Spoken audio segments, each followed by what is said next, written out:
everybody? Welcome to Sports Grind Season 2, Episode 23. My name's Tyler Wargo. And I'm Mickey Perella. And today we have lots to talk about. Spring training, baseball has begun a couple weeks ago. We've been out because due to COVID and everything. Yep. And a lot of stuff's going on, but we're back now. We're back, coming back to baseball, so that's nice. Taking a break from football. It's because last time we were talking about football, so we've been talking about spring training, NFL news, and basketball from last night. So without further ado, let's get right into it. Starting off, Phillies winning by 2, beating the Tigers 4-2.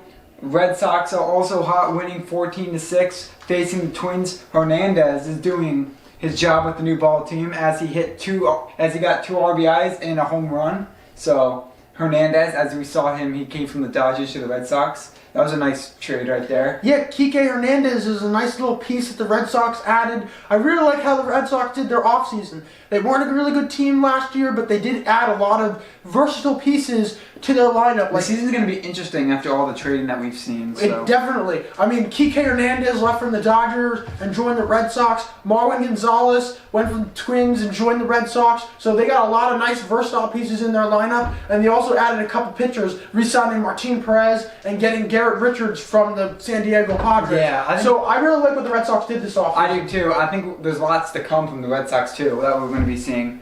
Orioles also shockingly shut down the Braves 8-1. Jahahi Jones was the man to look at with 2 homers. So, I mean, he's helping the Orioles right there. Orioles, I mean, they still had to improve, though, this spring training. Because after last season, I mean, they were not good. So. Yeah, the Orioles have been in the dumps for a while now. They're starting to get some new young pieces. As Tyler said, Jahahi Jones, they just got him in the trade for Alex Cobb. He's going to be a nice little second base prospect for them. Marlins close out the Nationals, winning 8-5. Good win right there. Marlins, they've always been good, and they're always the team to look at. But I mean, still lots to improve, and there's still lots to come with the Marlins in the spring training. And it's like let's see it. Yeah, Marlins are a young team. They're going to be coming with a lot more pieces this season. They're going to be better than what a lot of people expect. So Rays are also hot, even after losing the World Series. Even if some of their guys are benched during this time, they could still handle the Pirates and win 3-1. Wasn't that big of a game, but I mean, Tampa Bay, you're saving your guys until the season, so I like that. So, Mets also took the loss, but they're doing as what the Rays are doing, as they benched most of their guys, which is good, as they took this loss as like a sacrifice, you know, and they're willing to use this looking forward to the regular season to put all their bench players out there. Exactly. Most everyone in spring training is not going to play with all of their everyday guys. They're mostly going to play their bench guys and their guys that are trying to make the team. With that being said, the Mets took this loss against the Cardinals 14-9 without any, shame. They did. You know, it's fine. You know, my Mets are going through the same thing that other, better teams are going through. But you know what? It's all good, and spring training doesn't matter. We're just going to try to watch some baseball, watch some fun people, and maybe we can see some future players playing these games and take a look at them. Yeah, because most of these guys are either coming from college, most of them coming from either the minor leagues. Yeah, the minor leagues. Even some AA people are so good, they just want to call them up to the Mets to see how they do. So, which is the smart thing that the Mets would do. Tie ball game, as the Cubs should have easily won that game, 8-8. The score was against the Mariners. I feel like Baez should have put a run on the board. He didn't do anything last night. Well, Baez doesn't really have a lot of help behind him because Javier Baez and his Cubs team have been very much diminished from past years when they won the World Series back in 2016. Their team is just not the same anymore. John Lester's gone. Kyle Schwarber's gone. Addison Russell is gone. And Albert Almora is gone. I feel look at it. Chris Bryant, Jock Peterson, and Anthony Rizzo, those people put the runs on the board. They're getting the jobs done. I think they could still do pretty well this season. The Cubs still have a good team. You still got your 3 pillars in there with Anthony Rizzo, Chris Bryant, and Javi Baez. And Chris Bryant, obviously, and Jock Peterson, they're young. Yeah, they're young enough. They're only 2 years into the big league, so there's lots to come for the Cubs in their contract deal with them. So definitely. Yeah. I just worry about their pitching staff. Their pitching staff is not as good. Their pitching staff is not good at all. Royals also beat the White Sox 6-5, right? And that was a good game right there. Close game.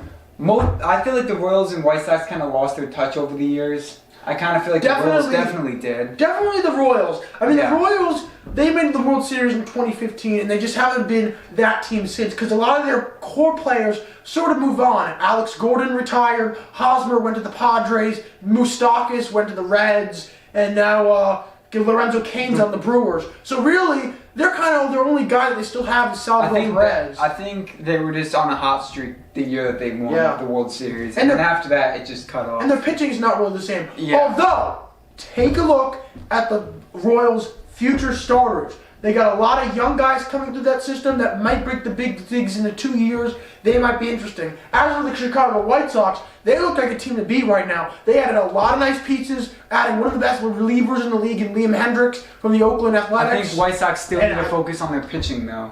Definitely their pitching. I mean, they also added Lance Lynn, but their hitting's insane, and they're all young. From Yohan Moncada and Luis Robert, Eloy Jimenez, Nick Madrigal, Jose Abreu won the MVP last year. They got a really good team behind them, and prepare for the White Sox to be one of the best teams in the American League. I mean, White Sox, they can come up. They got improvements to do. They got to focus. They got some areas to improve on. Their hitting is good, but the pitching, obviously, you got to get these new relievers in. You got to take out these old relievers and put the new relievers in. Definitely. And the key for the White Sox, can they get a fourth starter behind Giolito and Dallas Keuchel and Lance Lynn? If they can get a fourth starter in there to take the load off those three, then they'll be set. Yeah, they'll be set. Rockies dominate the Athletics 10-7. Keep an eye out for the Rockies going into the regular season. As you see, they've been picking up wins lately. So, I mean, especially with their new players that they just got. They kept Arenado, so they're doing pretty well. They're going to do pretty well this season, I can see.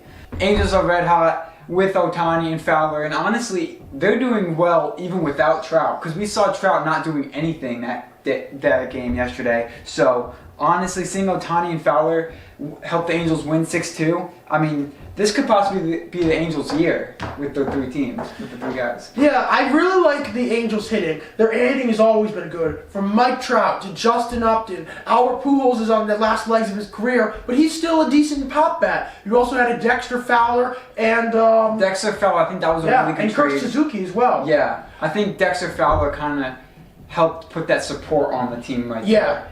Definitely going into the regular season. But really, the big thing with the Angels is the pitching. They don't have any pitching. They haven't had any pitching for years, and it has stung Mike Trout. Really, they got to hope that Shohei Ohtani won't get hurt, because he can throw 100 miles an hour, and that guy can play. But he needs to stay on the field, and I'm not really sure how this whole hitting and pitching thing is going to work in the long run for Ohtani, but the talent is there with him. The bad thing about the Angels is that they get one player hurt, the whole team could go down. Just like the Broncos in football. They have that one injured player, then the whole team could be down for the rest of the season. So, Padres are also kind of like the Mets, as they're kind of using their players when they want to, as the Brewers beat them 8-5. That was a shocking win, obviously, that I saw, because we see Tatis Jr. He didn't play, actually, so, I mean, it wasn't shocking to me if he wasn't playing. But Yankees also beat the Blue Jays 4-1. Derek Dietrich was the man to look at. I mean, he's really helping the Yankees out. He's also new to the Yankees, too. Yeah, he is. Derek Dietrich's been a really good player for a lot of years with Miami, with Cincinnati. He's probably going to be a bench piece for the Yankees. Look for him to be a second baseman replacement. But you know what? Maybe. Yeah, we all talk about the Yankees, right?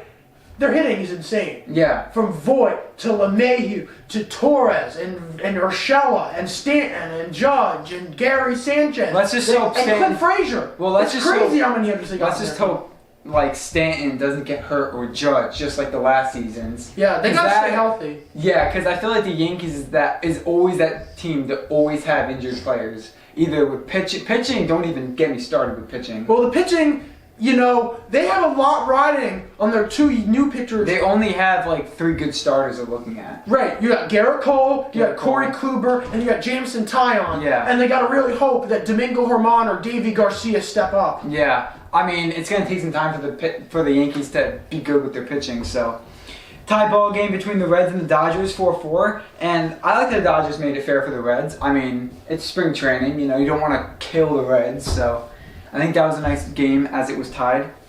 As we take you guys over to the NFL news, J.J. Watt left Houston to be on the Cardinals, which is a big help. I feel like Texans will always. Everyone's leaving the Texans. Nobody likes the Texans. The Texans are an absolute disgrace. We don't really need to get into them today. We can save them for another day when Deshaun Watson eventually gets out because he wants out and it's just a disgrace. Oh, he will be getting traded. Believe me, he will be getting traded. I've heard rumors that he's going to be going to the Jets. Well, maybe. Hopefully. But anyways, we'll move on to J.J. Watt here. He asked for his release from Houston. He got it. And really, the Arizona Cardinals came out of nowhere and stole him for the rest of the NFL. This is a big move for them because it gives them another pass rush to pair up with Chandler Jones. And it also puts more pressure on the Cardinals to become one of the better teams in the NFC. That division is stacked. Well, also, look at their defense, too. Their defense, the chemistry the Cardinals have built over the seasons. You know, we've seen them be bad. We've seen that they're worse.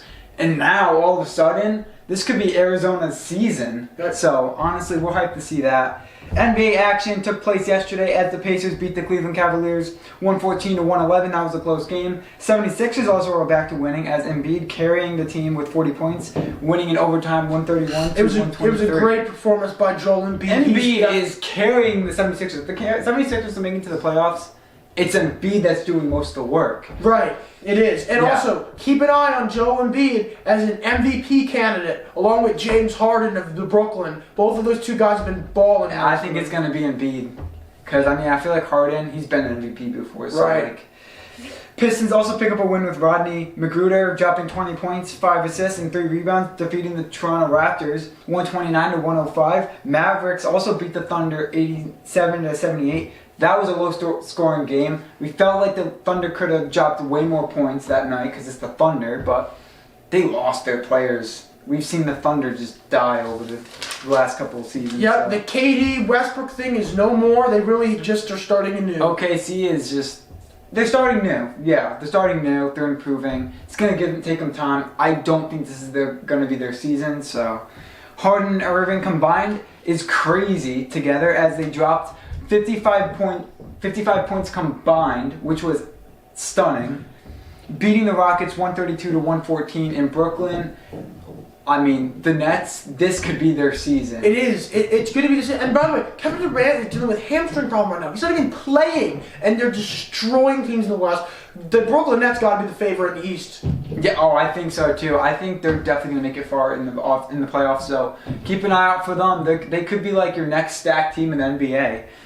Hornets also beat the Timberwolves 135-102. Hornets killed the Timberwolves. I don't think this is going to be the Timberwolves' year. No, the Timberwolves. They got some improvement they needed. The Timberwolves have been the worst team in the league all year. They just stink. Trae Young was also the man to look at as he dropped 32 points with 8 assists, winning 115-112 against the Magic. The Magic, I think you need better players, honestly. Yeah, they've dealt with a bunch of injuries. So... yeah. Bulls also win 128-124. Good game. I love seeing LaVine grab 36 points and Williamson drop 28 points. That was a great matchup. Even though both teams aren't doing that well, it was still nice to see Williamson and LaVine go head to head. Yep. So, Lakers also lose shockingly to the Kings, but Buddy Hield was on fire that night. We've never seen Buddy Hield play that well, so good job for him. But the Kings, I mean, beating the Lakers, you should be proud of yourself for that. Lastly, we have the Trailblazers who beat the Warriors 106-108. Lillard and Carmelo Anthony are so good together on the court. They're on fire. They're just like Irving and Harden. They're both really good performers. I mean, they both have that chemistry. They're both helping their teams win. Trailblazers could go far this season, believe it or not, actually. Yeah, they really could. So, they got the job done. Together, they dropped 44 points. So, keep an eye out for the Portland Trailblazers this season. So, lastly, we got the NBA All-Star Game this weekend, and we got a bunch of players going to be participating in the game. So, from the Eastern Conference, we're going to be watching Kevin Durant, Giannis, Bradley Beal, Joel Embiid, Kyrie Irving, Jason Tatum, Jaylen Brown, James Harden, Zach LaVine, Julius Randle, Ben Simmons, Nikola Vucevic, and Domantas Sabonis in the Eastern Conference. And in the Western Conference, we got LeBron James, Steph Curry, Nikola Jokic, Kawhi Leonard, Anthony Davis, Paul George, Rudy Gobert, Damian Lillard, Donovan Mitchell, Chris Paul, Zion Williamson, and Devin Booker. that's crazy. There's lots to see right there. That's going to be a really good game. It is. I mean, the thing is that I feel like every All-Star game they don't try hard, if you know what I mean. They fool around out there. It would be nice to see them sweat a little bit out on the court. Yeah. So that's stacked to see. Stay tuned to that. So without further ado, my name's Tyler Wargo. And I'm Mickey Perello. And thank you guys for tuning in to Sports Grind Season 2, Episode 23.